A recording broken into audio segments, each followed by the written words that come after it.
señal. Estamos ya en este momento conectados a la plataforma de Facebook Live y me da un gusto enorme poder saludar a la gente maravillosa que se conecta con nosotros a través de esta transmisión. Estamos transmitiendo completamente en vivo a través de esta plataforma desde la ciudad de las montañas, la capital industrial de México, Monterrey, Nuevo León, hasta donde esta señal nos permita llegar. Gracias por esperarnos, gracias por conectarse. Reciban por favor este aplauso de bienvenida que la gente que está aquí reunida en las instalaciones les ofrece con gratitud por estarnos acompañando de manera virtual. Este saludo es para toda la gente que nos está acompañando, especialmente si hay gente de la familia de Desarrollo Integral Trasciende que hoy no pudo estar aquí en las instalaciones de manera presencial, pero que se está conectando con nosotros. Hemos orado hace un rato por todos ustedes pidiéndole al Señor los ayude si es que están atravesando alguna situación adversa, deseando que no sea eso lo que les haya impedido estar aquí, pero qué gozo que aunque no pudieron estar aquí, se conecten con nosotros para no perderse lo que hoy compartimos. Vamos a segunda de Timoteo capítulo 3 versos 16 y 17. Recuerden, ustedes ya conocen el contexto.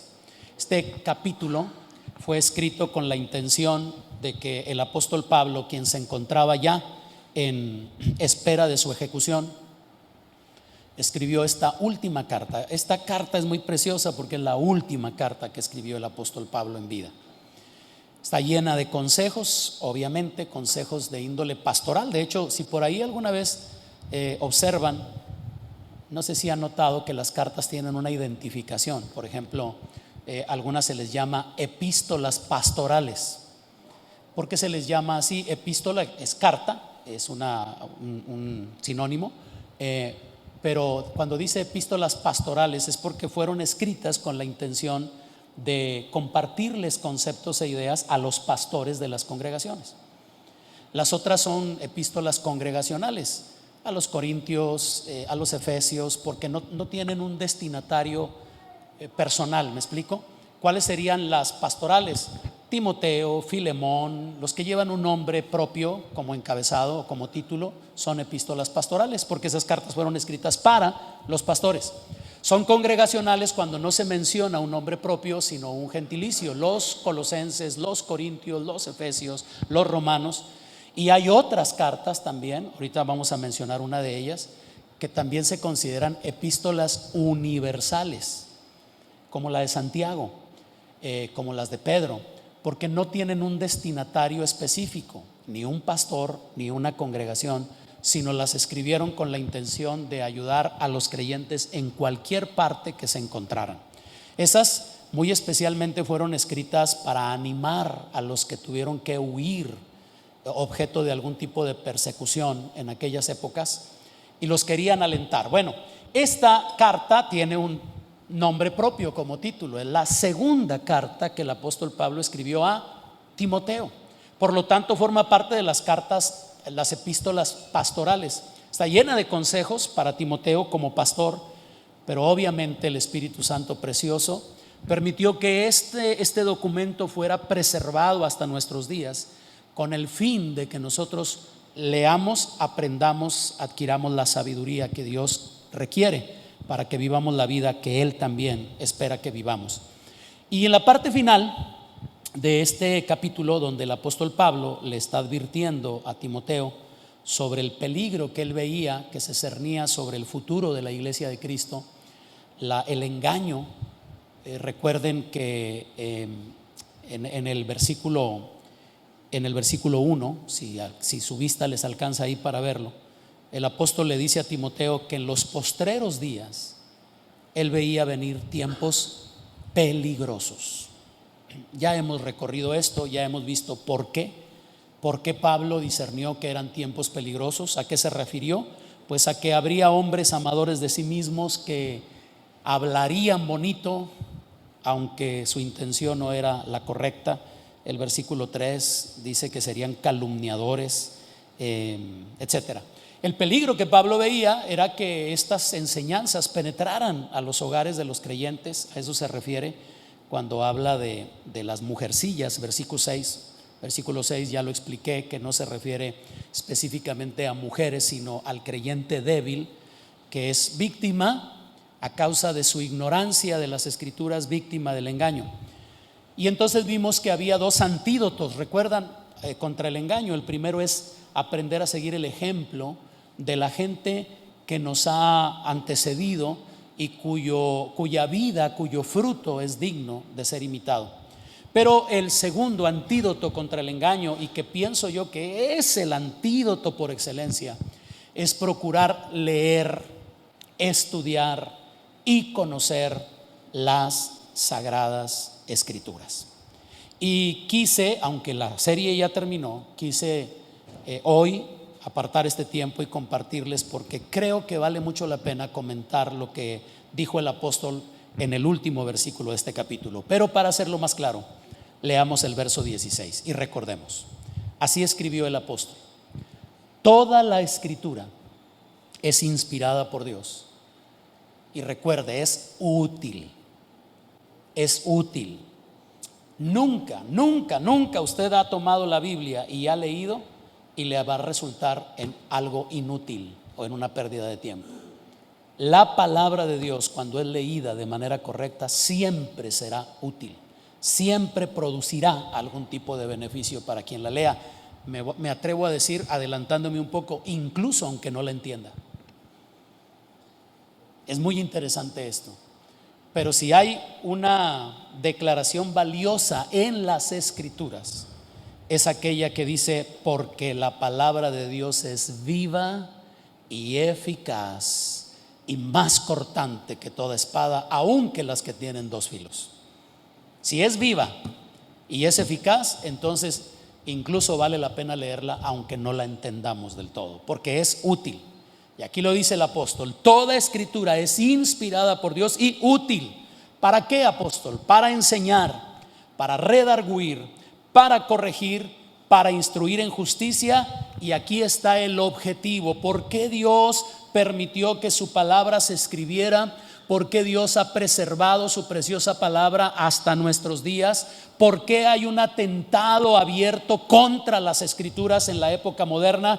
Porque la palabra de Dios puede producir un doble efecto en la vida de quienes la leen, de quienes la estudian y sobre todo de quienes procuramos entenderla. A fin, dice el verso 17, el propósito, la meta de la Escritura es que el hombre de Dios sea perfecto, enteramente preparado para toda buena obra. Por supuesto, después de la explicación que he dado, que esta carta estaba dirigida específicamente para Timoteo como pastor de la congregación, valdría la pena hacernos la pregunta: oiga, pastor, este concepto, que el hombre de Dios sea perfecto, enteramente preparado para toda buena obra, ¿esto tiene que ver únicamente con los pastores? ¿O esto es aplicable a todos los que formamos parte de la familia de Dios? Quiero que note, quiero que observe, a fin de que el hombre de Dios, no dice a fin que los pastores, no dice a fin de que los ministros, no dice a fin de que tú y únicamente tú, Timoteo, seas perfecto y enteramente preparado para toda buena obra, sino que este es el efecto que Dios desea que la Escritura produzca en la vida de todo aquel que toma tiempo, insisto, para leerla, para estudiarla y sobre todo para procurar entenderla. Hay dos objetivos que cumple la Escritura cuando nosotros entendemos este plan de Dios. Por eso he titulado al tema que hoy desarrollo con ustedes: completos y equipados. Un creyente completo y bien equipado es aquel que deja que la palabra de Dios le guíe en todos los aspectos de su vida. Si se le olvida todo lo demás que voy a compartir, tómele una foto ahí a esto que hemos venido practicando los chicos de multimedia. Les he estado pasando esto que llamamos un bottom line, un resumen, la tesis. Todo lo que voy a argumentar después de esto se resume en esta frase: un creyente completo y bien equipado es aquel que deja que la palabra de Dios le guíe en todos los aspectos de su vida. Pablo está terminando este capítulo. Le va a seguir diciendo en el resto de los capítulos de la carta más consejos a Timoteo. Pero en este punto en específico, el apóstol se toma el tiempo para decirle a Timoteo que en la experiencia personal de Pablo, él había descubierto cuatro beneficios al estudiar, al leer, al conocer la palabra del Señor. Por eso le dice que la palabra es útil para enseñar, para redarguir, para corregir y para instruir en justicia. Obviamente Pablo no le está diciendo esto a Timoteo simplemente sacado de alguna idea de último momento, sino Pablo está haciendo un recuento de lo que la palabra de Dios, y quiero insistir en que a la palabra que se refiere Pablo aquí es el Antiguo Testamento, porque todavía no estaba escrito el Nuevo Testamento. Pero qué interesante es que para Pablo, como su experiencia como un hombre convertido a Cristo, habiendo vivido la vida que vivió fuera de Cristo, que fue una vida terrible, fue una vida muy difícil, él fue un perseguidor de la iglesia de Cristo. Él confiesa en sus escritos haber sido un hombre muy contrario a la fe en Cristo. Pero qué maravilla es que lo vil, lo menospreciado, lo que nosotros no jamás daríamos un centavo, es lo que Dios escoge para que le sirva y para manifestar su gloria en esos procesos de transformación. Entonces Pablo de primera mano sabía que la palabra de Dios tenía estos cuatro beneficios. Por lo tanto, estos cuatro beneficios iban a provocar dos resultados obvios, muy evidentes en Timoteo y en cualquiera que estudie seriamente las Escrituras. Es como si Pablo le estuviera diciendo a Timoteo: Timoteo, continúa con estas cosas, porque la Biblia, la Escritura, la palabra de Dios te hace completo y te equipa completamente para toda buena obra. Incluso no sé qué vaya a pasar un poquito más adelante, pero se atreve por favor a ir al capítulo 4 versículo 1. Ahí nada más adelante un poquito la lectura. Y fíjese, ya termina el capítulo 3, pero ¿cómo comienza el capítulo 4? Te encarezco delante de Dios y del Señor Jesucristo, que juzgará a los vivos y a los muertos en su manifestación y en su reino. Número 2, que prediques, ¿qué cosa? Timoteo, tu testimonio es muy lindo. Timoteo, tus experiencias son maravillosas. Timoteo, tú has aprendido muchas cosas, pero mi exhortación ahora que ya estoy a punto de terminar mi jornada en la tierra, no te preocupes tanto por tus anécdotas, por tus ilustraciones. Predica la palabra, que instes a tiempo y fuera de tiempo, redarguye, reprende, exhorta con toda paciencia y doctrina. ¿Lo ve? Para Pablo era un encargo, una encomienda muy importante, que antes de que él muriera, poderle expresar de manera correcta a Timoteo todo lo que significaba que él pudiera apoyar su vida en la preciosa palabra del Señor. Esto es muy importante. Obviamente, cuando él está diciendo que vas a ser perfecto, a fin de que todo hombre de Dios sea perfecto, cuando yo leo esto, no sé, quiero interpretar lo que nos podría suceder a la mayoría de nosotros. Inmediatamente nos aterra esta expresión: perfecto yo. Inmediatamente pensamos en nuestras fallas, nuestros errores, nuestras equivocaciones, y esto nos confronta, y sin duda hay que llevarse el dedito a la cabeza y decir: ay, qué fuerte palabra, Pablo. Perfecto yo. ¿Hay alguien aquí que puede decir yo soy perfecto? No, ¿verdad? Pero hay alguien aquí que puede decir soy perfectible. Sí, claro. Si yo dejo que Dios trate conmigo, por supuesto, soy perfectible. ¿Qué significa ser perfectible? Que puedo mejorar y que hay una meta por alcanzar. Pero ¿qué quiso realmente decirle el apóstol al pastor ante esta expresión? Perfecto.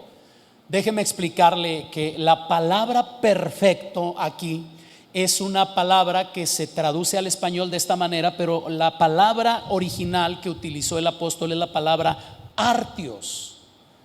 Y la palabra artios no se refiere a infalibilidad, que es ahí donde nosotros tropezamos un poquito. Cuando vemos que la palabra de Dios nos puede hacer perfectos, inmediatamente nosotros decimos: yo infalible, no creo que lo vaya a poder lograr nunca. Pero hay que entender, esta palabra fue tomada del griego original y traducida así, como perfecto. Pero ¿qué quiso en realidad decir el apóstol? Y no me vaya a malinterpretar, no quiero diluir el peso de la palabra, para que usted no diga: bueno, lo bueno es que eso no era lo que quería decir. No, déjeme explicarle. Artios es un término griego que significa literalmente completo, entero o sin que le falte algo. Es el equivalente al término íntegro. Ya hemos hablado de la importancia de la integridad como hijos de Dios. Ser congruentes entre lo que creemos, lo que decimos creer y lo que vivimos cotidianamente. Esa es la integridad. Íntegro es una persona que demuestra con hechos lo que sus palabras profesan. Y esa es precisamente la expresión que se utilizó en el griego original. No se refiere a infalibilidad, pero sí se refiere a la capacidad que Dios sobrenaturalmente le da al ser humano para vivir de acuerdo a la voluntad de Dios. ¿Se podrá vivir de acuerdo a la voluntad de Dios? Sí, pero no es por nuestro propio esfuerzo, eso lo sabemos, ¿verdad? No es porque yo siga los reglamentos y los lineamientos, sino es precisamente porque en la medida que yo permita al Espíritu de Dios guiarme, es que Él me va a ir enseñando a vivir de acuerdo a la voluntad de Dios. Y de esta forma, por medio de la palabra escrita y por medio del testimonio del Espíritu Santo, es que un creyente puede alcanzar este estado de artios, una persona completa, entera, sin que le falte algo, una persona íntegra. Insisto, no se refiere a infalibilidad, a la incapacidad de fallar, sino a la capacidad sobrenaturalmente dada por Dios para que el creyente pueda vivir de acuerdo a la voluntad misma de Dios. Perfecto significa básicamente, y esto es lo que hoy pretendo compartirle, perfecto en realidad significa que yo me deje guiar en todos los aspectos de mi vida por la preciosa palabra de Dios. Voy a repetir esto. Perfecto, artios, significa que yo me dejo guiar en todos los aspectos de mi vida por el consejo que Dios me da a través de su preciosa palabra. El creyente, ya lo he dicho, permítame repetir el concepto. El creyente puede ser direccionado, puede ser guiado en la vida a través de dos elementos que Dios nos ha provisto. El primer elemento es la palabra escrita. La Biblia, la escritura. Me voy a referir a la Biblia con el propósito de hacerlo más claro. La Biblia, la palabra de Dios, la palabra escrita. El segundo elemento que Dios utiliza para guiarnos es su Santo Espíritu. Espero que este ya sea un conocimiento adquirido por ustedes y que al volverlo a mencionar simplemente coadyuve lo que ustedes ya entendieron. La escritura nos ayuda a conocer los aspectos generales de la voluntad de Dios, mientras que la comunión, la guianza del Espíritu Santo, lo que hace es darnos el consejo personal que cada uno de nosotros necesita. He puesto este ejemplo, por favor, no se fastidie, no se canse. Aquel joven está diciendo: Señor, ¿me caso con Marta o me caso con Patricia? Háblame, Señor, háblame, Señor, háblame. Bueno, déjeme cambiarlo porque Marta sí aparece en la Biblia. Vamos a cambiar, vamos a poner Patricia o Gertrudis. Ninguno de los dos creo que aparecen en la Biblia.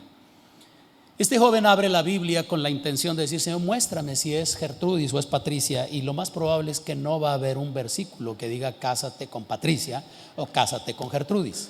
Estamos. Pero lo que sí va a encontrar en la Biblia es que debe elegir una mujer que tenga temor de Dios, una mujer que ame al Señor, una mujer que entienda su rol como ayuda idónea. Esos principios se pueden aplicar tanto a Patricia como a Gertrudis. ¿Me hago entender? Porque contiene los principios generales. Pero cuando, aparte de fundamentarnos en la Escritura, buscamos la guianza del precioso Espíritu Santo, Él sí te puede decir: Patricia, es la voluntad de Dios para tu vida. Porque ahí está tratando de manera personal contigo. Y qué maravilla los creyentes que se tomaron un tiempo para preguntarle a Dios si era Patricia o era Gertrudis. Porque no pueden decir: me equivoqué, obedecí las instrucciones. Y aunque a veces Patricia y Gertrudis se portan como que no agarran la onda, qué bonito es decir: estoy casado con la mujer que Dios me señaló y tengo esa certeza y tengo esa convicción. Qué lindo, ¿no es cierto? Si tú eres alguien que vive diciendo: no me habré equivocado, estás exhibiendo tu falta de dedicación para haber consultado un aspecto tan importante en tu vida. Así que sirva esto para los jóvenes que aún son solteros. ¿Cuántos jóvenes solteros hay aquí? No, ni levante la mano, se les ve una sonrisa impresionante, una alegría, una libertad. No es cierto. Pero sirva esto para, joven, busca los principios generales de la Escritura para tu vida, pero busca la guianza del Espíritu Santo. Cuando estos dos elementos los procuramos, entonces podemos ser guiados a ser personas completas. ¿Me hago entender? Personas que estamos siguiendo la voluntad o el plan de Dios para nuestra vida. Pero es muy importante que nosotros entendamos esto: Dios nos guía por medio de su palabra y por medio del Espíritu, pero hay una condicionante en las Escrituras mismas. El apóstol Santiago dedicó unas palabras en su carta en este sentido, y esa es una de las epístolas universales, por cierto. Santiago, va conmigo a Santiago capítulo 1 versos 22 al 25, por favor. Yo lo quise separar, usted véalo en la versión de la Biblia que tiene, pero lo quise presentar en pantalla en la Nueva Traducción Viviente por la claridad con la que aquí se expresa. Así que voy a dar lectura Santiago 1, 22 al 25 en la Nueva Traducción Viviente. Mire lo que se escribió aquí: no solo escuchen la palabra de Dios, tienen que ponerla en práctica. De lo contrario, solamente se engañan a sí mismos. Pues si escuchas la palabra pero no la obedeces, sería como ver tu cara en un espejo. Te ves a ti mismo, luego te alejas y se te olvida cómo eres. Pero si miras atentamente en la ley perfecta que te hace libre y la pones en práctica y no olvidas lo que escuchaste, entonces Dios te bendecirá por tu obediencia.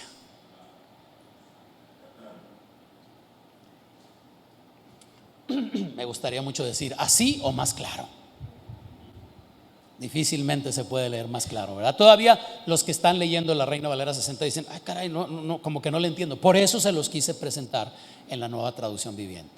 Qué interesante. Santiago, que por cierto fue hermano en la carne del Señor Jesucristo, habla de la importancia de no solamente oír la Biblia o no solamente leerla, sino el aspecto más relevante, más importante del estudio de las Escrituras es qué hacemos una vez que nos enteramos de la voluntad de Dios. El autor bíblico hace énfasis en la importancia de poner en obra la palabra que escuchamos.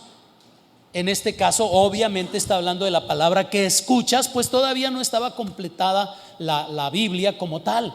Entonces ellos solamente podían escuchar lo que se decía. Nosotros tenemos una ventaja en la época presente. Ahorita estás escuchando un mensaje fundamentado en la palabra de Dios, pero tienes la palabra de Dios a tu alcance. Entonces tenemos una doble ventaja: puedo escuchar lo que se me está aconsejando, puedo leerlo, y entonces tomo las dos cosas y digo: quiero ser un hacedor de la palabra, como dice la Reina Valera 60. No solo un oidor, sino un hacedor de la palabra. Es decir, familia, escúchenme por favor, si procuramos ser ambas cosas, un oidor o un lector de la Escritura, pero también un hacedor, de la palabra que Dios nos da, vamos en camino a ser perfectos como creyentes.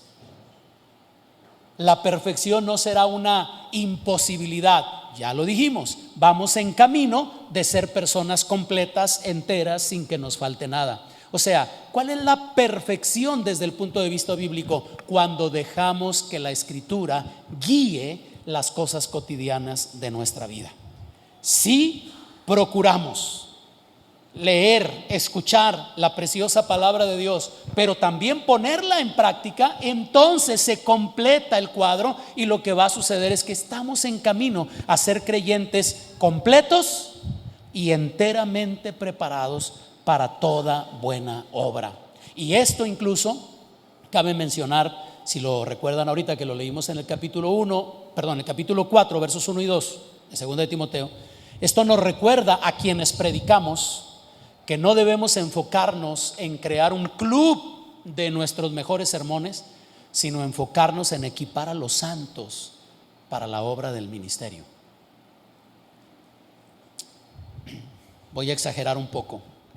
Yo podría ahorita agradar al oído de ustedes y salir en hombros. Estoy usando una imagen figurativa del mundo del toreo.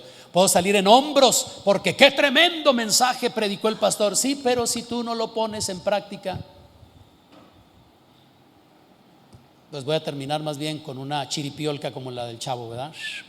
Porque ¿de qué sirve salir en hombros de un evento porque predicaste magníficamente si la gente al final le pasa lo que Santiago describe? Esos días vio su rostro en un espejo, pero luego se le olvidó, ya no practicó lo que aprendió, lo que recibió. Ahora, entonces aquí está este cuadro. Si entiendo bien esto, si comprendo bien esto, entonces voy a comprender que no debo dejar a un lado la oración, la alabanza, el evangelismo o las buenas obras que puedo hacer en el mundo tan necesitado en el que vivo, porque estoy concentrado en la Escritura. ¿Cuántas personas creen que al final de cuentas, déjeme decir cuántos creyentes, no, es que yo estoy leyendo la Biblia, por eso no te puedo ayudar? No, es que yo estoy leyendo la Biblia, por eso no puedo alabar. Yo estoy estudiando la Biblia, por eso no te puedo apoyar. A ver, aquí hay un equilibrio. Si practico lo que leo, estoy en camino a esa perfección de la que estoy hablando. En otras palabras, no me divorcio de nada de lo demás. La Biblia me enseña que debo alabar a Dios. ¿Alguien dice amén? La Biblia me enseña que debo congregarme. ¿Alguien dice amén? La Biblia me enseña que debo orar. ¿Alguien dice amén? La Biblia me enseña que debo ayudar a aquel a quien yo tenga posibilidades de apoyar. ¿Cuántos dicen amén?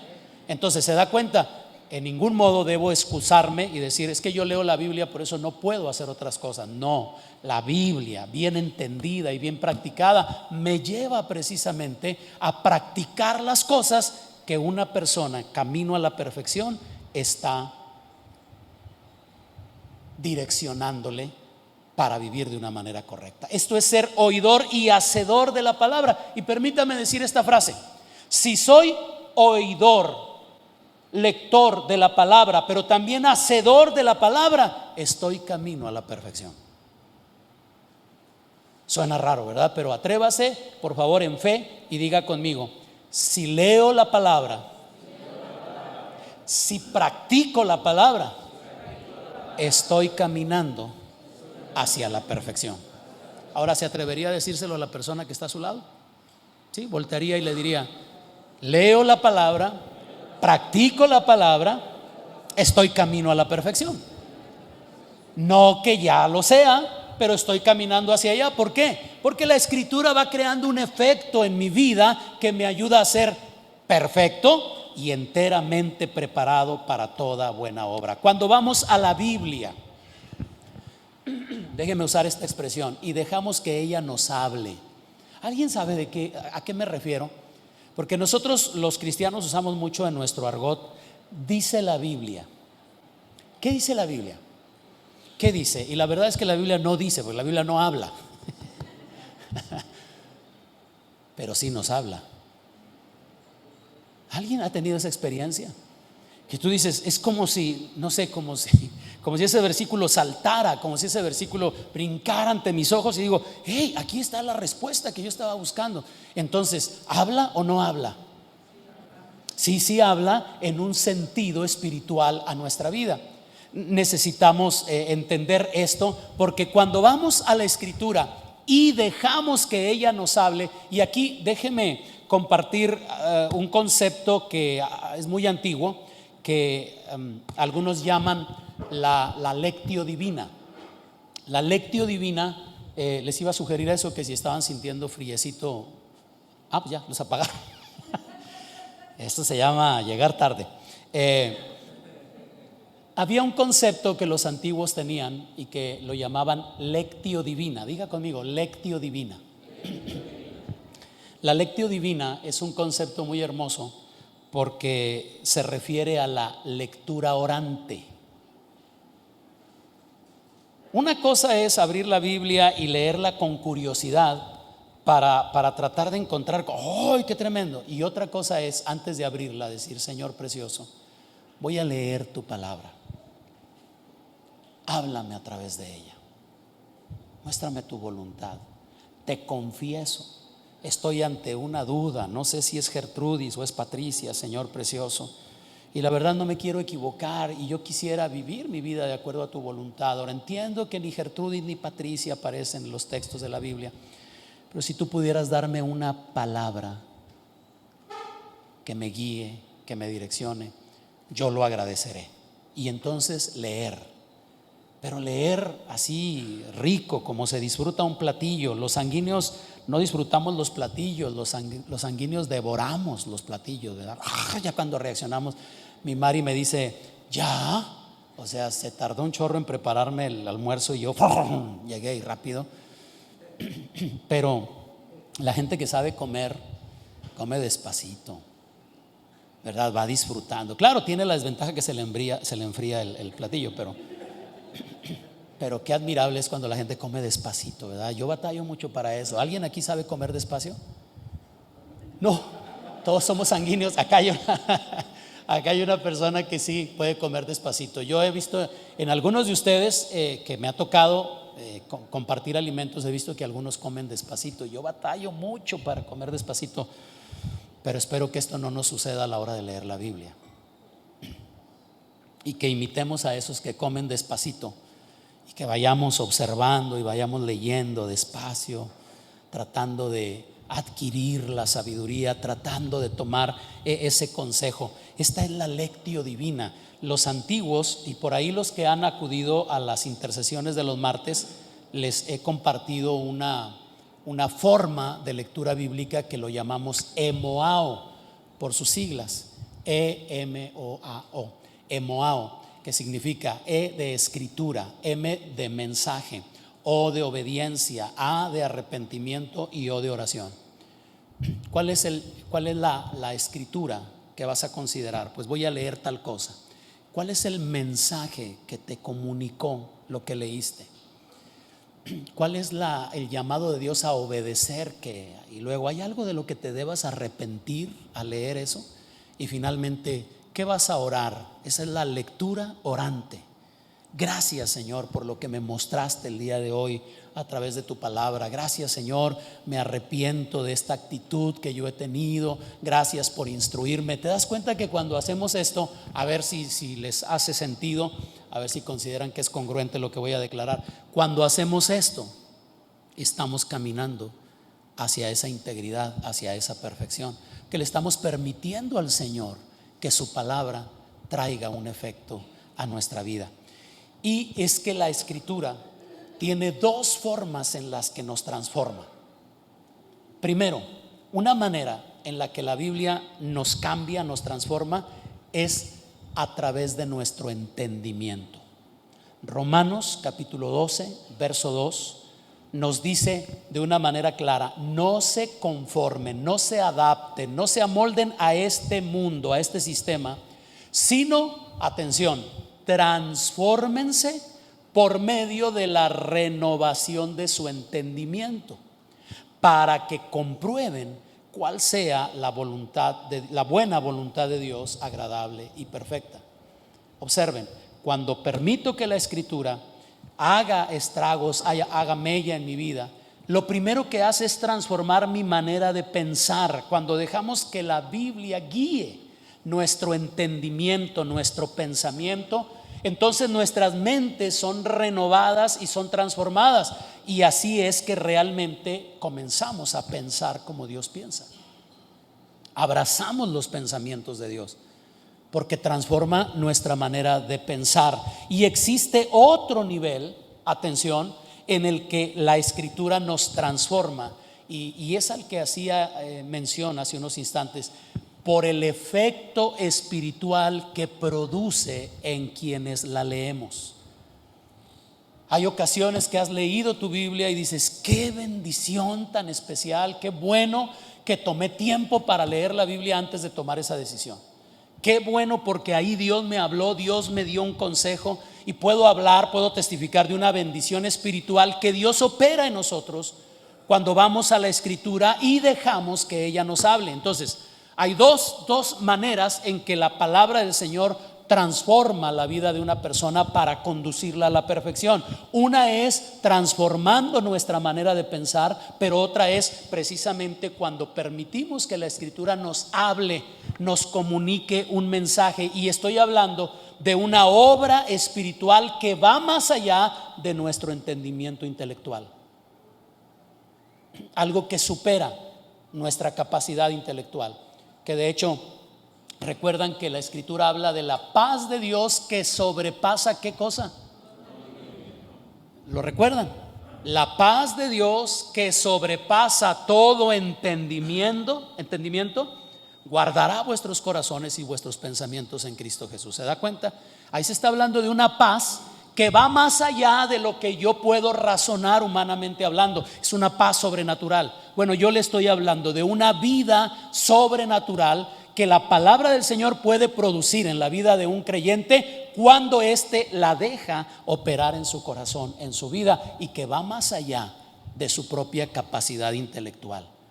¿Por qué? Porque cuando nosotros comprendemos esto, cuando nos damos cuenta del poder espiritual que la Escritura tiene y que va más allá de nuestro entendimiento, entonces sucede que vemos por qué la Escritura se proyecta a sí misma como lo hace. Acompáñeme, Primera de Pedro capítulo 1 verso 23. La Biblia nos da vida eterna.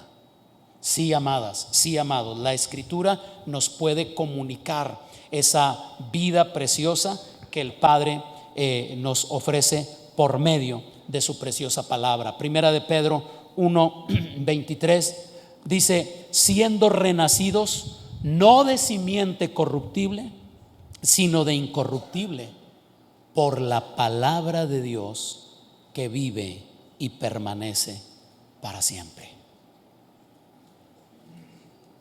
Diga esto por favor conmigo, apóyeme, diga: la palabra de Dios me da vida eterna. Ahora vaya conmigo a Efesios 5:26, por favor, acompáñeme. Efesios 5:26. Mire lo que ahora leemos. Bueno, voy a leer desde el 25 para que la lectura sea más clara. Maridos, amen a sus mujeres, así como Cristo amó a la iglesia y se entregó a sí mismo por ella, para santificarla, habiéndola purificado en el lavamiento del agua por la palabra. Diga ahora conmigo: la palabra de Dios me purifica espiritualmente.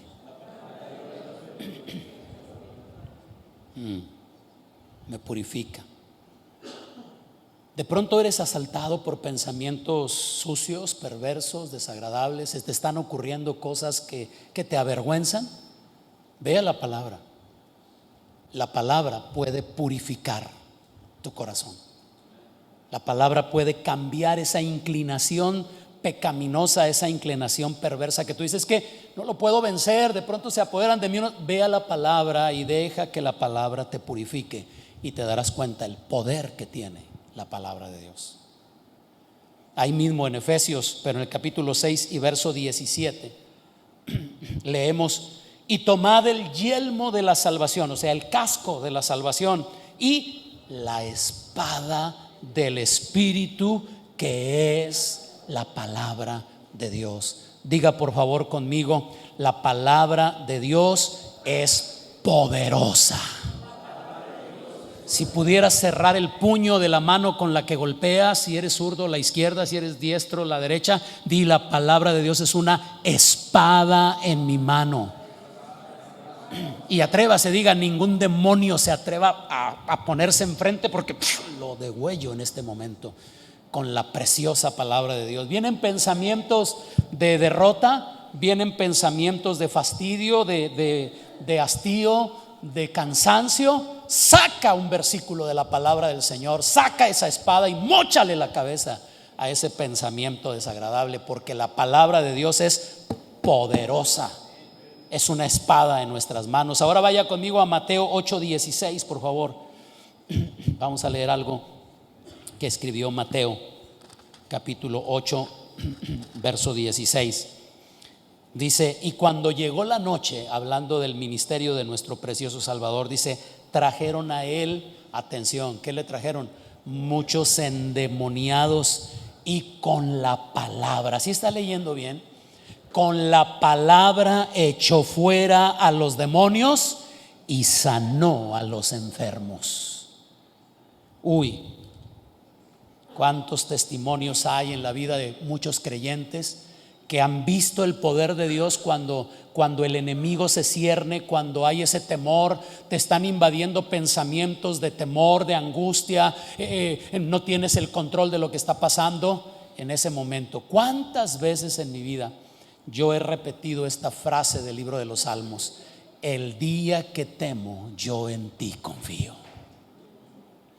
Así escribió David, y es palabra del Señor. Es una frase tan simple, pero cuántas veces me la he repetido. Cuando alguien me dice: pastor, ¿qué cree? Y le veo que trae una expresión así como que hay una mala noticia. Dentro mío me repito: no tengo temor de malas noticias, mi corazón está confiado en el Señor.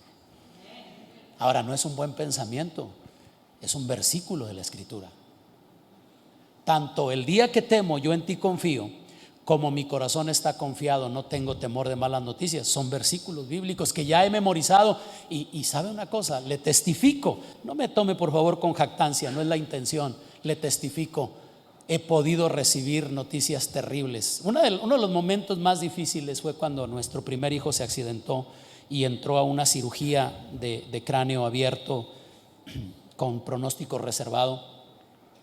Duró unas horas en el quirófano, y cuando el cirujano salió, nosotros, Mari y yo, estábamos parados así en un pasillo largo acá de este lado, y el cirujano salió del quirófano, y cuando salió venía moviendo la cabeza en forma negativa.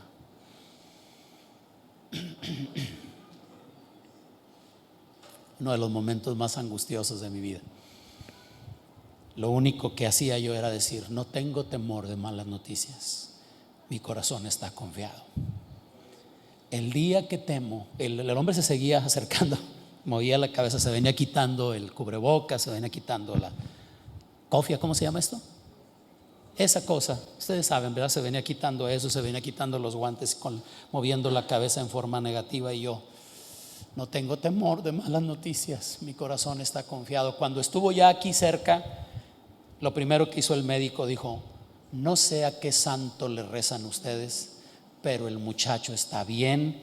Increíblemente la cirugía ha sido todo un éxito. Ay, se me hicieron las piernas como de hilo de pábilo así inmediatamente. Qué bendición, qué bendición. Ahora, por favor, entiéndame lo que voy a decir, porque es delicado. ¿Y si me hubiera dado malas noticias? Tiemblo nada más de pensar en eso. Pero lo que yo estaba diciendo es: mi corazón está confiado en el Señor. Si al Señor le hubiera placido recoger la vida de nuestro hijo, nos habría dolido, pero Él sabía lo que era mejor. Y estamos tan agradecidos con Dios porque nos lo regresó, y nos lo regresó completo. No tiene salvo la cicatriz que le quedó, parece que fue un sueño eso. Bendito sea el nombre del Señor. Lo que quiero decirle es que a veces las cosas salen así, a veces no salen como uno las planifica, pero qué fortaleza tan fuerte, tan poderosa es la palabra preciosa del Señor cuando la dejamos operar en nuestra vida. ¿Alguien dice amén? Le damos ese aplauso al Señor. Claro que sí, Él lo merece.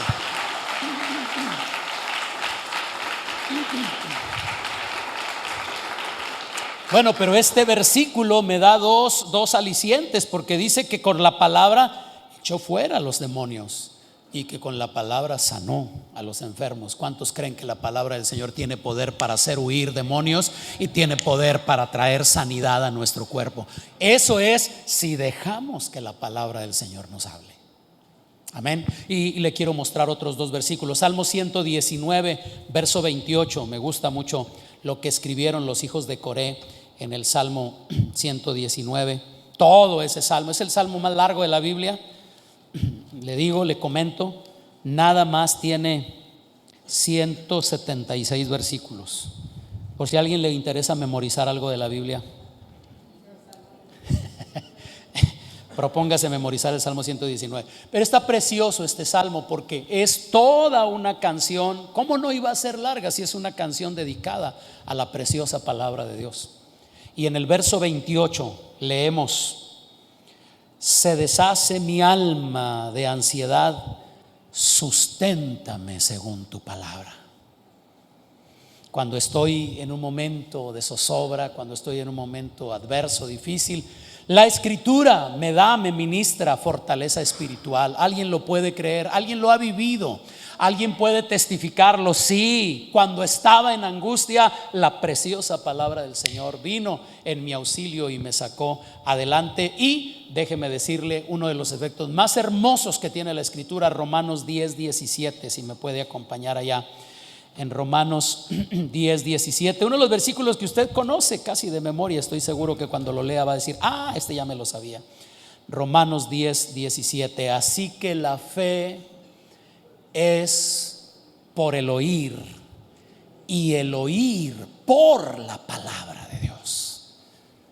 Cuando yo leo la Escritura con esta actitud, cuando yo veo en la Escritura ese camino a la perfección, ese camino a esta integridad, entonces la palabra produce fe en mí. ¿Te has sentido desanimada? ¿Te has sentido desanimado? ¿Has sentido que tu fe titubea? ¿Has sentido que tu fe flaquea ante situaciones? Lo único que hace falta es más de la palabra del Señor, porque la fe viene por el oír y el oír por la palabra del Señor. Así que les he hecho un recuento. Nos da vida eterna, nos purifica espiritualmente hablando, nos da poder contra espíritus demoníacos, nos da poder para sanidad en nuestro cuerpo, nos fortalece espiritualmente hablando y produce fe en nosotros. ¿Alguna otra cosa que nos haga falta?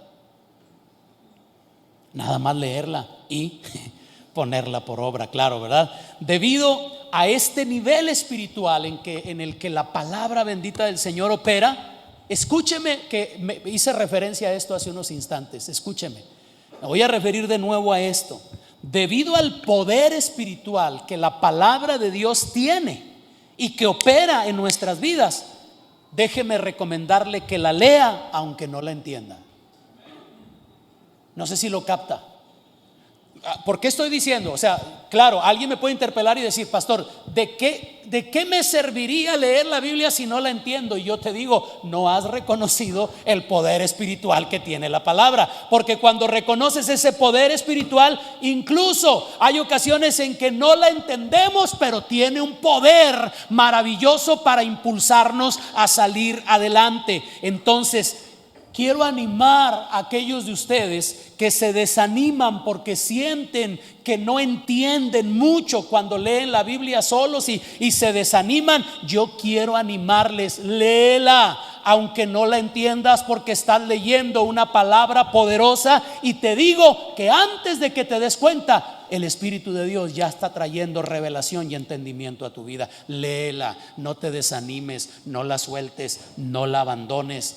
Ella tiene vida y va a operar a tu favor. Debemos esforzarnos para entender la Escritura lo más que podamos, y por supuesto debemos leerla con cuidado y atención. Pero por favor, capten esto: te va a beneficiar espiritualmente, aun cuando no entiendas todo de manera intelectual. Simplemente: Espíritu Santo, háblame a través de tu palabra. Yo creo que a través de ella me guías.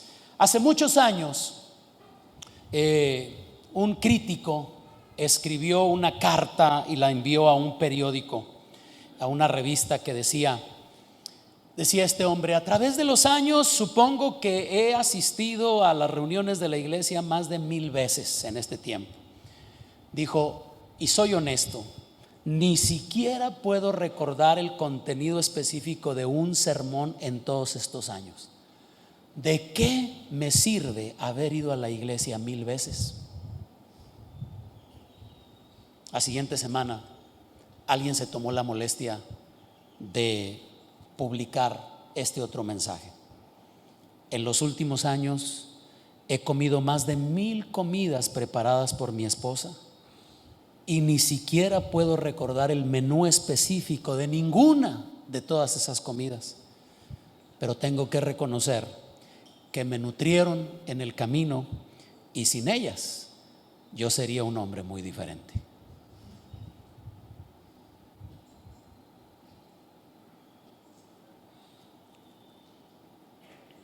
Nunca menosprecies la palabra que has oído, la palabra que has leído, la palabra que has creído, porque tú piensas que no ha tenido efecto en tu vida, pero es la que te ha mantenido de pie, es la que te ha fortalecido, es la que te va a ayudar.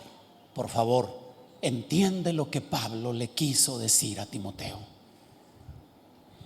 Toda la escritura es inspirada por Dios y es útil a fin de que el hombre de Dios sea perfecto y enteramente preparado para toda buena obra. Pablo comenzó el capítulo 3 advirtiéndole a Timoteo sobre los tiempos peligrosos que se cernían sobre la iglesia. Y sí, lamentablemente en esta época vemos a muchos creyentes arrastrados por esos tiempos peligrosos y otros escondidos, temerosos, pero ninguna de estas opciones debe ser adecuada para nosotros. Nosotros, como hijos de Dios, debemos mantenernos firmes y permanecer abrazando y amando la preciosa palabra de Dios. Es útil a fin de que tú seas perfecto y enteramente preparado para toda buena obra. Te recomiendo, no la sueltes. Pablo estaba a unas horas de morir y se tomó el tiempo para decirle a Timoteo: no sueltes la preciosa palabra de Dios. No solamente es el antídoto contra el engaño, es la fórmula para ser perfectos y enteramente preparados para toda buena obra. Así que la invitación es a que amemos la preciosa palabra de Dios y no permitir que situaciones, opiniones, filosofías, ideologías nos alejen de ella y logren desanimarnos de ver su eficacia. Le creo a Pablo por la vida que vivió y le creo al precioso Espíritu de Dios por la vida que me imparte cuando yo leo la preciosa palabra del Señor. Amemos la familia, abracémosla, pero por favor, no se trata de doy mi vida por este libro, mejor léela. No pretendas hacer actos heroicos, ¿verdad? Yo doy mi vida por la Biblia, yo voy a defender la Biblia. Mejor léela y si puedes, practícala, porque ahí está el secreto para alcanzar esa perfección y para estar enteramente preparados para toda buena obra. ¿Qué piensas de lo que acabas de escuchar? ¿Qué vas a hacer con estas ideas que hoy te comparto? ¿Crees que vale la pena orar y decirle al Señor: enséñame a amar tu palabra? Enséñame, Señor, a digerir tu palabra y ayúdame a través de ella para que todos los beneficios mencionados se hagan evidentes en mi vida. ¿Les parece? ¿Oramos? ¿Sí? Vamos a orar juntos.